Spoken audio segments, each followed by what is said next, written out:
Hoje estaremos dando continuidade à nossa série de aulas acerca do método teológico, que, como nós já falamos, passa por 4 etapas, por 4 passos, que nós chamamos também de aspectos, 4 aspectos do método teológico. Primeiro, o aspecto prático, ou seja, a situação que você está enfrentando, o desafio que tem diante de você, a pergunta que você quer responder.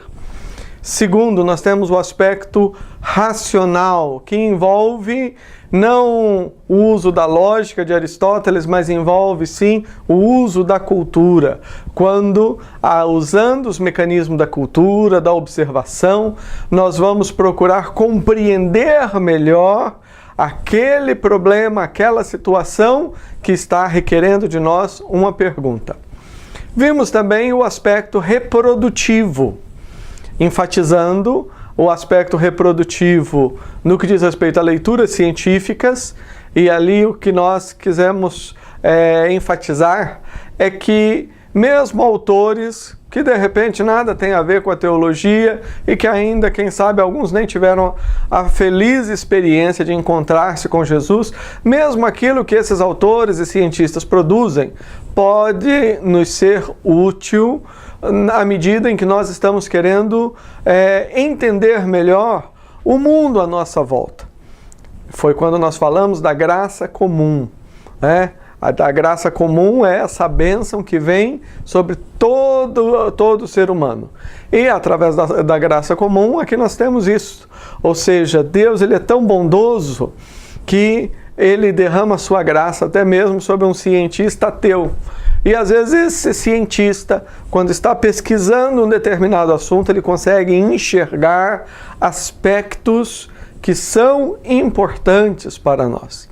Eu estou dizendo isso para mostrar que quando nós queremos poder falar de Deus de uma forma responsável, abençoadora e relevante para o mundo à nossa volta, nós precisamos passar por esse aspecto que é o aspecto racional, o uso da cultura.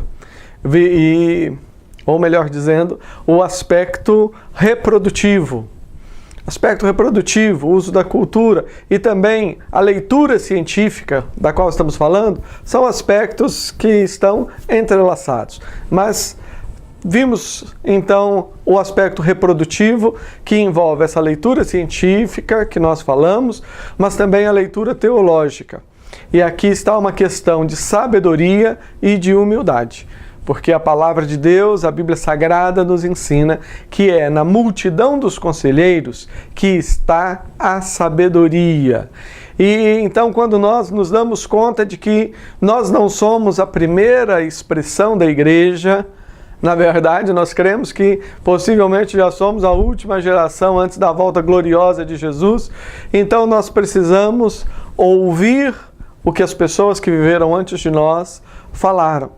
E é por isso que quando eu estou buscando resposta para uma situação que eu estou enfrentando, voltar os olhos para o passado é algo útil.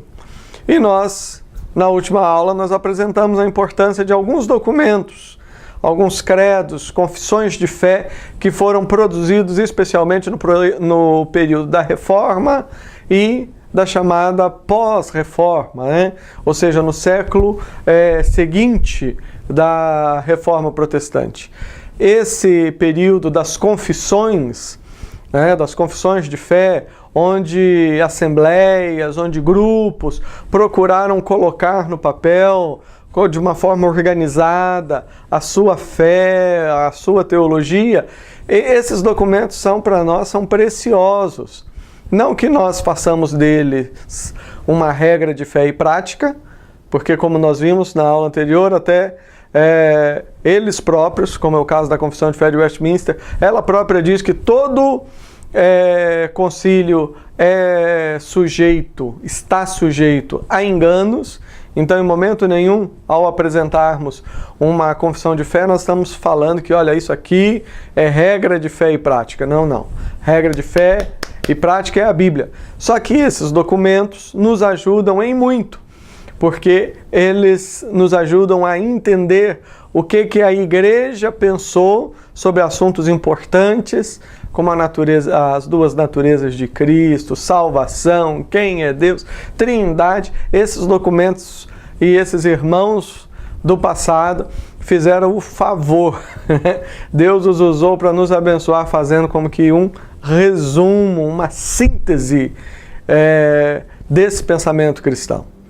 Então, sempre quando nós estamos ajudando pessoas a iniciarem os seus estudos teológicos, sempre quando nós estamos introduzindo as pessoas no campo da teologia, nós os apresentamos a esses documentos, para que você tenha uma base segura, não para fazer dele um guia, né? Ou seja, o nosso guia, a nossa regra é Bíblia, mas são elementos, instrumentos que nos auxiliam a caminhar de uma forma segura. Hoje nós estaremos caminhando para a conclusão dessa série de aulas sobre método teológico. Estaremos falando sobre o método, o aspecto produtivo do método, porque não é só reproduzir e ver o que os outros falaram. Você tem que falar algo novo. Por que você tem que falar algo novo? Porque é você que está vivendo na sua cidade, no seu país, na sua situação. Martinho Lutero não viveu onde você está vivendo, João Calvino não, João Wesley, Charles Finney, e enfim, esses grandes pensadores, eles viveram em outra época. Foram usados por Deus em outra época. Agora, Deus quer usar você. Então, nós procuramos estudar e ver tudo isso, mas agora nós vamos chegar ao momento onde nós vamos dar a resposta. Então, vamos falar sobre o método, o aspecto reprodutivo e, de uma forma muito interessante, vamos ver como que na própria Bíblia nós encontramos. Na verdade, são vários exemplos que nós temos, mas nós vamos nos deter em um exemplo, que é o exemplo de João. E vamos ver como é que o evangelista João, ao escrever o seu evangelho, ele aplica esses 4 passos e consegue ser uma bênção para aquela geração ali da virada do 1º para o 2º século e continua sendo bênção até hoje. Então, que Deus abra o seu coração, o seu entendimento, e que muito mais do que informações novas, você esteja experimentando uma paixão nova pelo Senhor, desejo de conhecer Deus, de servir Deus e de ser instrumento nas mãos de Deus para abençoar vidas. Finalmente, então, chegamos agora no aspecto produtivo da teologia. Nós temos falado que teologia é um discurso acerca de Deus. E a teologia é, por natureza, viva. A teologia é uma teologia viva, porque a vida ela é dinâmica.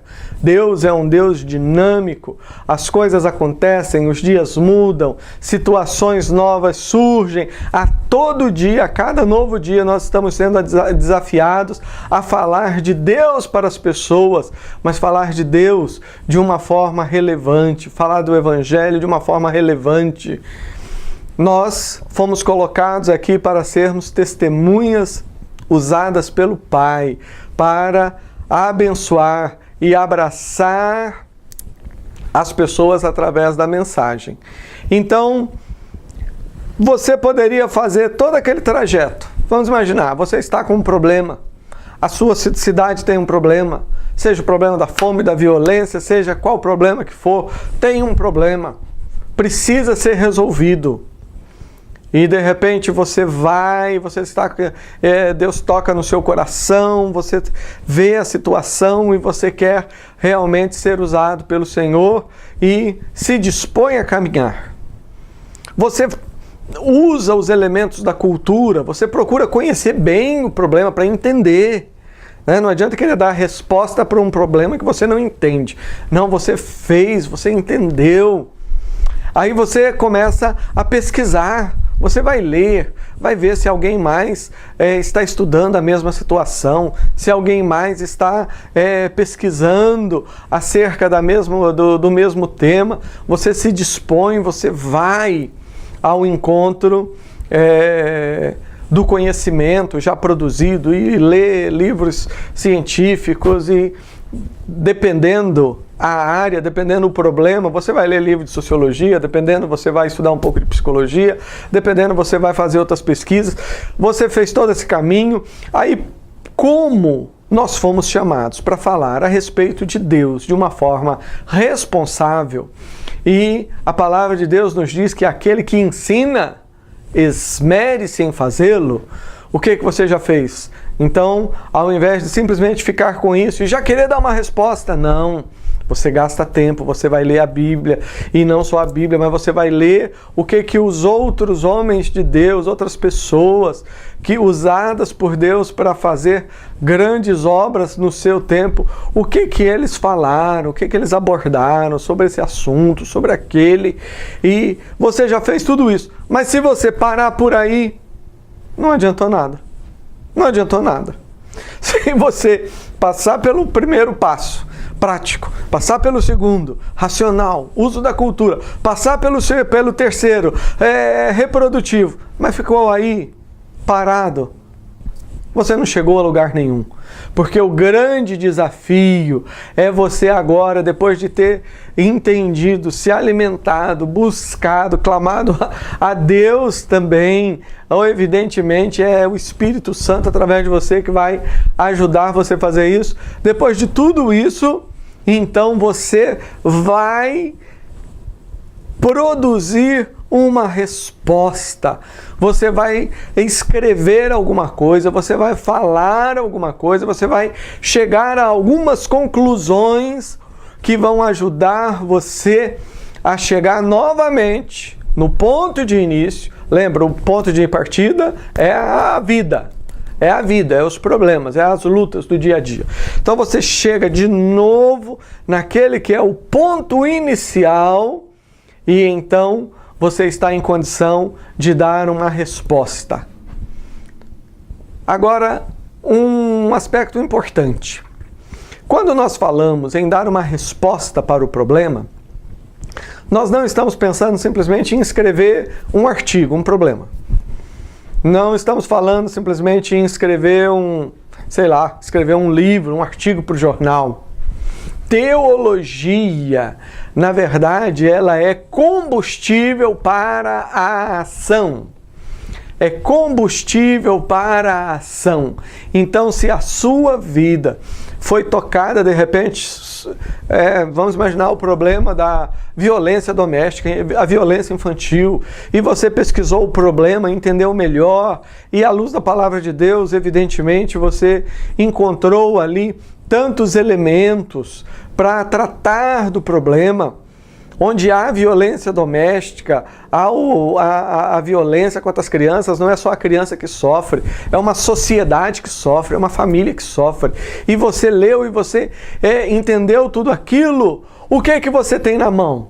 Se você tiver só papel, só um artigo bonito para escrever e tal, eu vou falar, você não chegou em lugar nenhum.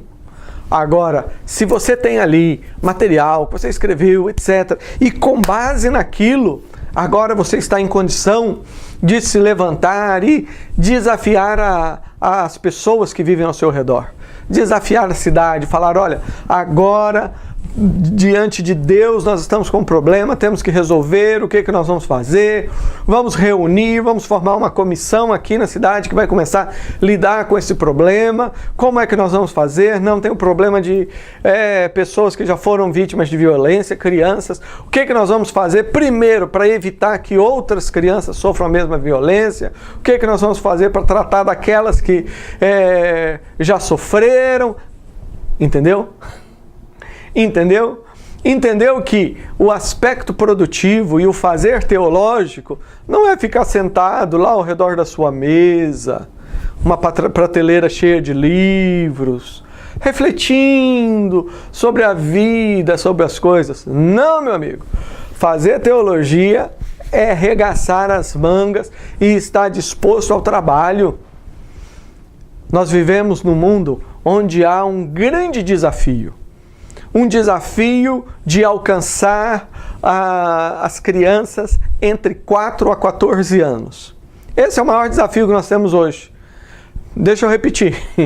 Hoje, se você dividir a população da Terra em 3, você pega o número total, 7 bilhões e tanto, divide em 3. 1/3 da população da Terra hoje tem entre 4 a 14 anos.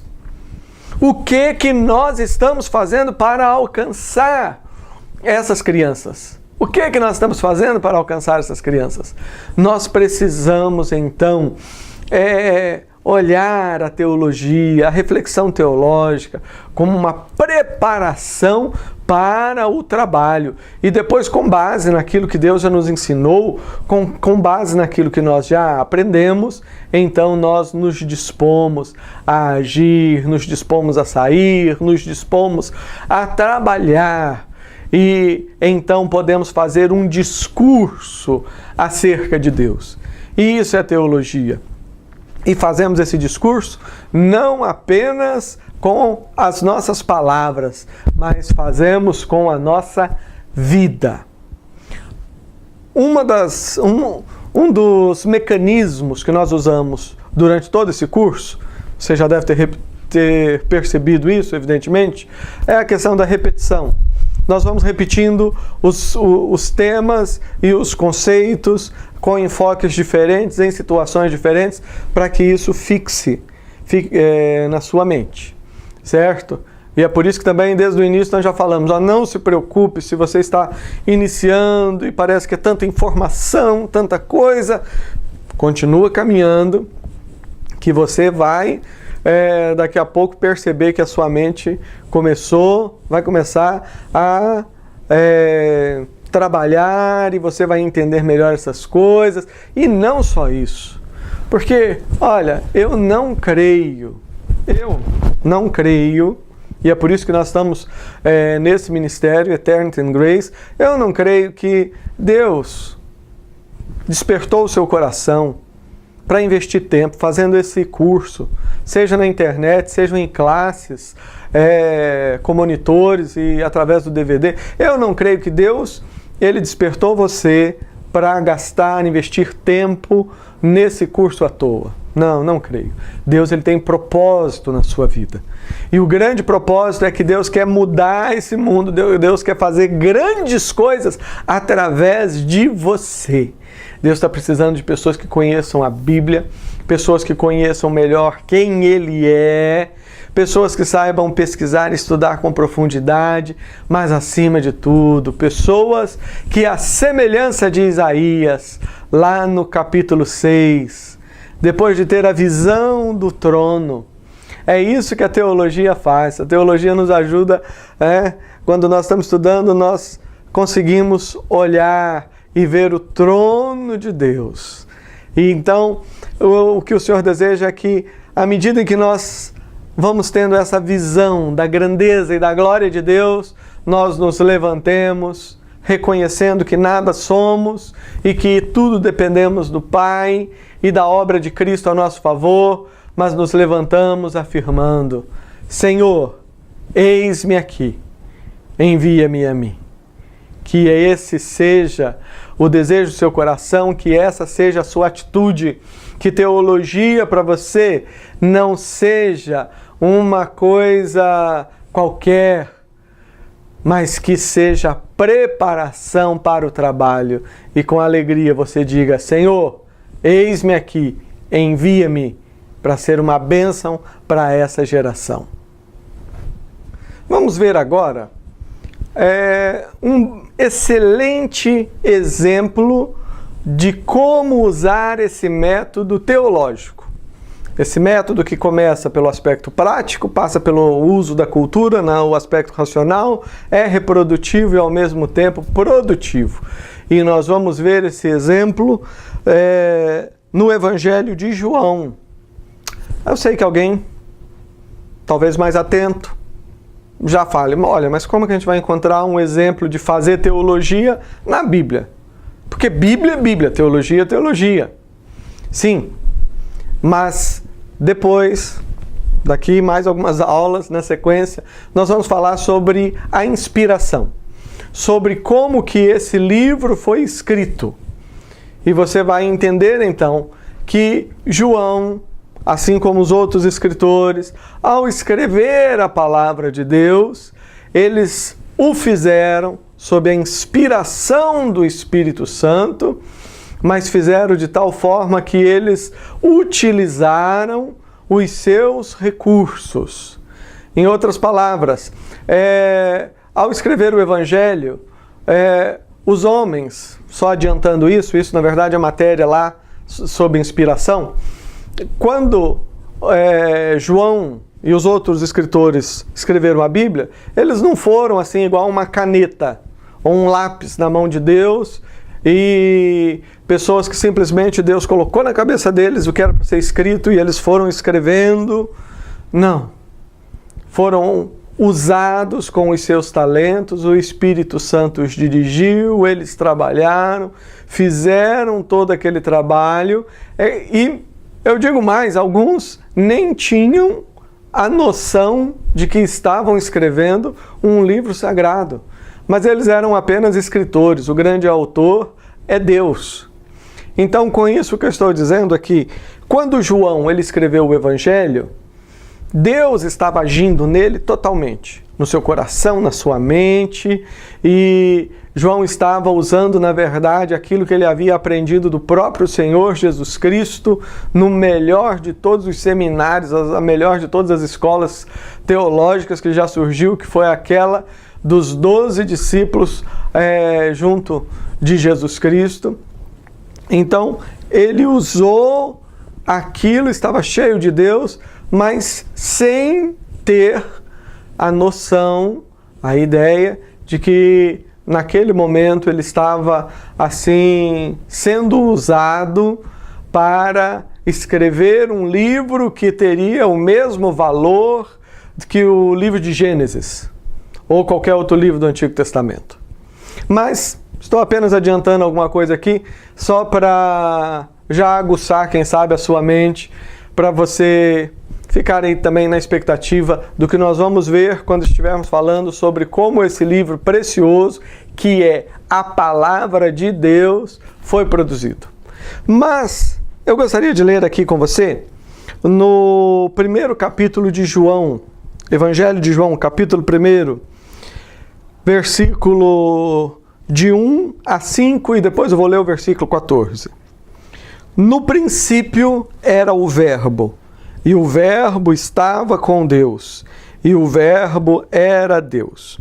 Ele estava no princípio com Deus, todas as coisas foram feitas por intermédio dele, e sem ele nada do que foi feito se fez. A vida estava nele, e a vida era a luz dos homens. A luz resplandece nas trevas, e as trevas não prevaleceram contra ela. E o versículo 14 diz: E o Verbo se fez carne e habitou entre nós, cheio de graça e de verdade, e vimos a sua glória, glória como do unigênito do Pai. Primeiramente, o que nós precisamos aqui compreender são algumas diferenças básicas que existem entre os 4 evangelhos. Nós temos 4 evangelhos: Mateus, Marcos, Lucas e João. Os 3 primeiros, Mateus, Marcos e Lucas, são os chamados evangelhos sinóticos, que significa semelhantes. Se você pegar o evangelho de Mateus, o evangelho de Marcos, o evangelho de Lucas e colocar lado a lado, você vai perceber muita semelhança. Muitas semelhanças em passagens, na maneira de apresentar os assuntos. Foram textos produzidos no mesmo ambiente, que era o ambiente judaico, lá a região da Palestina, ainda que Marcos tenha enfatizado os romanos e assim por diante, mas foram escritos, esses 3, eles foram escritos por volta do ano 45, 50 da era cristã. certo? É difícil alguém chegar e falar categoricamente, não, isso foi escrito no mês de março do ano de 46, não tem como. Então, os livros eles vão colocar datas que variam, mas certamente foi nesse período, entre meados do século I. Em outras palavras, nós estamos falando que os 3 primeiros evangelhos foi escrito aí, quem sabe, de 15 a 20 anos após a ressurreição de Jesus Cristo. E João, ele não está entre os chamados livros sinóticos. Ele não faz parte desse grupo. E por que não faz?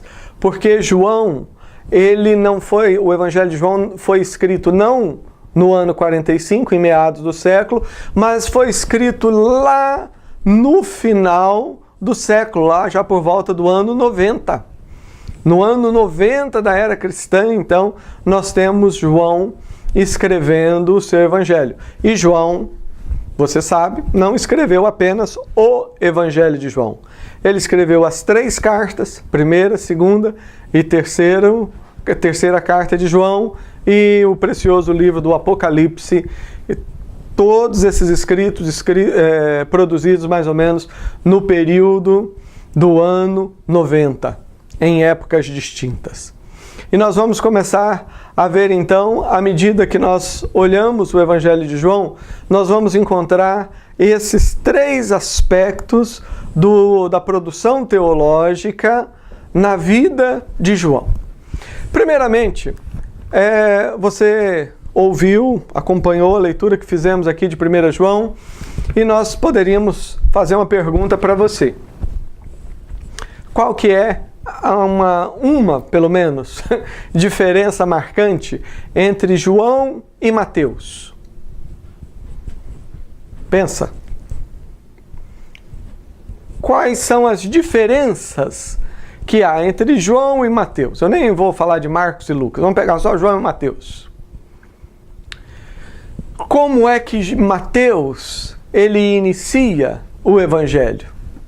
Você nem precisa abrir lá, porque eu sei que isso já vem à sua mente. Começa com uma genealogia. Mateus inicia com uma genealogia. E diz, livro da genealogia de Jesus Cristo, filho de Davi, filho de Abraão. E Abraão gerou a Isaac, Isaac a Jacó, e assim por diante. Mateus, ele está escrevendo para judeus. Até o ano 45, nós temos então o Evangelho ali circunscrito àquela região da Judéia. Os apóstolos, pelo menos, estavam sediados ali em Jerusalém. Nós já temos, é claro, nesse período também o apóstolo Paulo, que não fez parte dos 12 que caminharam com Jesus. O Paulo, ele diz que ele é como um filho nascido fora do tempo, porque a experiência dele foi depois, lá no caminho de Damasco, mas sabemos que Deus o chamou realmente para ser o apóstolo dos gentios, e ele naquele período já estava lá fazendo as viagens missionárias e desenvolvendo, já dando início ao seu ministério, mas os apóstolos, entre eles João, estava na Judéia. E aqui nós começamos a ver o aspecto prático. Até o ano 45, havia uma maneira de se apresentar o Evangelho. Uma maneira que, no final do século I, num outro contexto, já não funcionava muito bem. E aqui nós já começamos nesse que é uma breve análise dos 4 evangelhos, nós começamos a ver como que a vida muda. Nós temos então Mateus evangelizando os judeus num ambiente judaico. E era algo, até certo ponto, fácil. Como assim fácil? Sim, era fácil. Porque Mateus estava falando para pessoas que acreditavam no Antigo Testamento. Mateus, ele estava fazendo a apresentação do Evangelho para pessoas que acreditavam nas profecias. Então bastava ele citar a genealogia, bastava ele mostrar então que Jesus Cristo era descendente direto de Davi, etc. Era só ele citar as passagens do Antigo Testamento, as profecias, e isso tinha valor para a audiência, tinha valor para aqueles que estavam ouvindo. Mas agora, quando nós pensamos em João, nós vamos ver que, ao escrever o Evangelho, ele já estava numa situação diferente.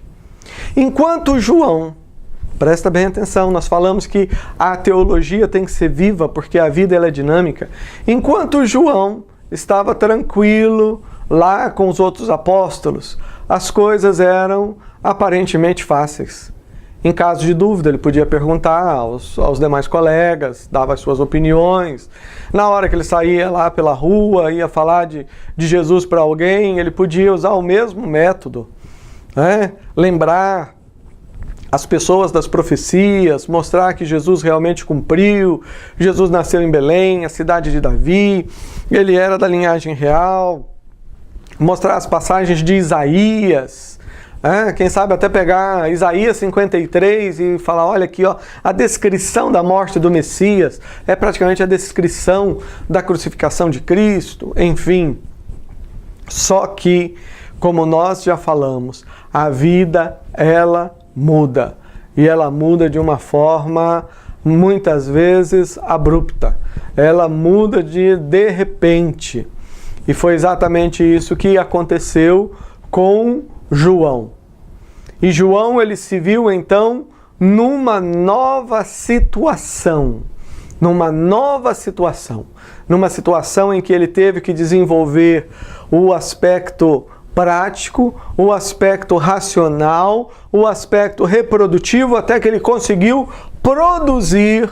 Logicamente, nós estamos falando de João, aqui ele teve uma situação toda especial, porque estava sendo instrumento na mão do Espírito Santo, mas João então ele usou uma nova maneira, uma nova abordagem de falar a respeito de Jesus Cristo, para falar a respeito da grandeza do nosso Deus.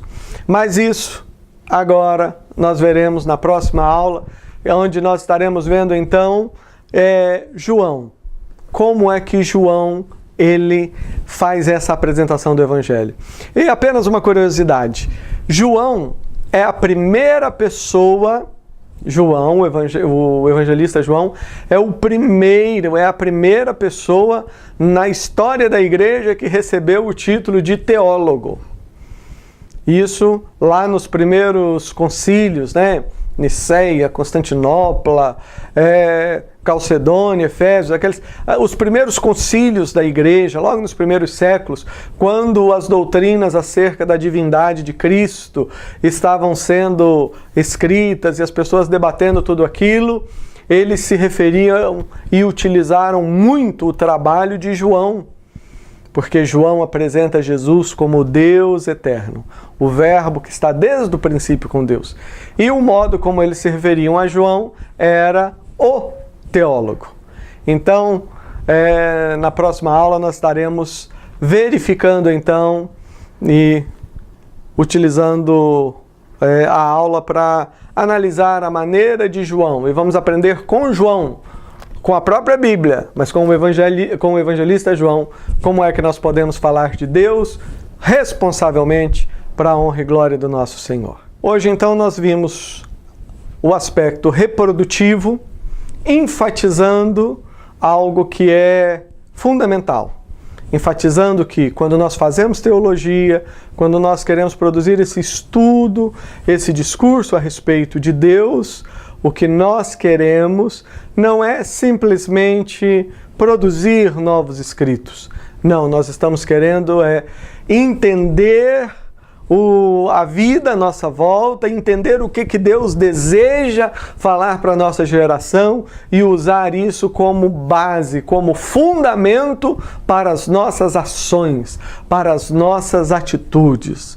Nós precisamos, através da nossa produção teológica, através daquilo que nós compreendemos da Escritura, nós devemos estar mais preparados, melhor preparados, para lavar os pés das pessoas à nossa volta. É para nos tornarmos simples como as crianças. É para nos tornarmos e tomarmos, melhor dizendo, a mesma atitude de Isaías, quando ele olha para o Senhor e diz: Senhor, eis-me aqui, envia-me a mim. Esse é o aspecto prático. E um bom exemplo que nos ajuda a compreender bem essa caminhada está no evangelista João. E hoje nós fizemos uma breve introdução também dos 4 evangelhos: Mateus, Marcos e Lucas, que são os chamados sinóticos, escritos mais ou menos no mesmo período, ali por volta do ano 45 ao ano 50 da era cristã, e João, que já foi escrito já ao final do século, lá por volta do ano 90. Nesse primeiro momento, a vida tinha um ritmo. Eles estavam num ambiente judaico, as pessoas acreditavam no Antigo Testamento. Era fácil discutir aquelas questões, bastava abrir a Bíblia, conhecer as profecias, citar a genealogia e outras coisas mais, e é por isso que Mateus e os outros escritores também, Mateus, Marcos e Lucas, fazem uso desses recursos. Especialmente Mateus e Lucas fazem uso das genealogias. Agora, algumas coisas aconteceram entre o ano 45 e o ano 90, e isso mudou completamente a história. E João teve que enfrentar um grande desafio. Não apenas o desafio de ser o líder da igreja ali na virada do século, mas o desafio de falar de Deus e apresentar Jesus de uma maneira responsável, agora num novo contexto. E é por isso que João, então, nos concílios que se seguiram, ele foi conhecido e foi mencionado como sendo o teólogo. Um grande exemplo, um grande modelo que nós temos para nós. Mas eu gostaria que você lesse aí o primeiro capítulo de João, e na próxima aula nós vamos ver então João seguindo esse método, esses 4 passos, e produzindo um discurso que foi tão importante para a época dele como para nós. Porque isso é a teologia. Quando ela realmente reflete o coração de Deus, quando ela realmente reflete aquilo que está no coração de Deus, ela abençoa a nossa geração, a geração seguinte, e produz frutos, frutos e frutos. Que Deus abençoe grandemente, que você seja aí onde Deus está te colocando, essa pessoa usada por Deus para conduzir multidões e conduzir muitas pessoas a um relacionamento profundo e verdadeiro com Deus através de Cristo.